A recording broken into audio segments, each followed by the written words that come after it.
আসসালামু আলাইকুম ভিউয়ার্স, আশা করি সবাই ভালো আছেন। ইনশাল্লাহ আমিও ভালো আছি আপনাদের দোয়ায়। নিয়মিত বরাবরের মতো আবার উপস্থিত হলো আমার একটি ভিডিও নিয়ে। সিপলি বর্ষীকরণ শয়তানি তাবিজ কুফুরি বিদ্যা। এটি কলকাতা কা সলতা জাদু তাবিজের তাবিজ। কলকাতা কা সলতা জাদু কিতাবের নকশা। এতে 100-100 কাজ হবে। এইতে পূর্ব ভিডিও দিয়েছি, আবারও দিতেছি, কারণ অনেকে তাবিজ লিখতে পারে না, ফটোকপি করে কাজ করতে পারবেন।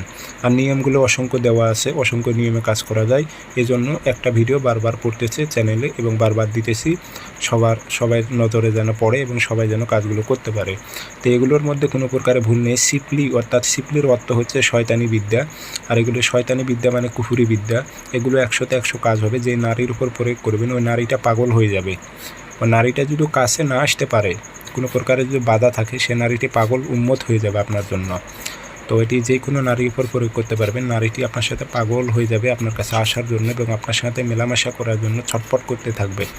এটি 24 ঘন্টা থেকে 72 ঘন্টার মধ্যে এটার রেজাল্ট আসবে। এটা অনেকবার পরীক্ষিত, আমার নিজ দ্বারা অনেকবার পরীক্ষিত। এটি দূরের কাজও করা যায়।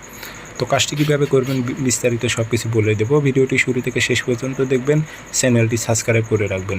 ব্যক্তিগতভাবে যদি আপনারা আমার থেকে কাজ করে নিতে চান অথবা কাজ শিখতে চান, যোগাযোগ করবেন 0133152703 ইমো আছে, হোয়াটসঅ্যাপ আছে।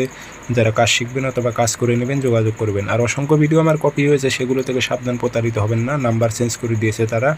আমার একটাই নাম্বার 0133152703 ইমো আছে, হোয়াটসঅ্যাপ আছে। এটি শনিবার মঙ্গলবার সকালবেলা সূর্য ওঠার 5-10 মিনিট পর লিখে নেবেন অথবা ফটোকপি করে নেবেন। সাইডের নাম উদ্দেশ্যে উল্লেখ করে দেবেন, অমুকের মেয়ে অমুক পাগল হয়ে অমুকের ছেলে অমুকের কাছে হাজির হোক। আগরবাতি ধোয়া দেবেন, দিয়ে লোয়ার মাদুলিতে ভরে পুরাতন কবরে তাবিজটা গেড়ে দেবেন, অথবা চলাচলের পথে গেড়ে দেবেন, অথবা পথে গেড়ে দেবেন। তা তো কাজ হবে। একই নিয়ম। 24 ঘন্টা থেকে 72 ঘন্টার মধ্যে কাজের রেজাল্ট চলে আসবে। নারীটি তাকে ছাড়া থাকতে পারবে না, যেখানেই থাকুক তাকে ছাড়া থাকতে পারবে না।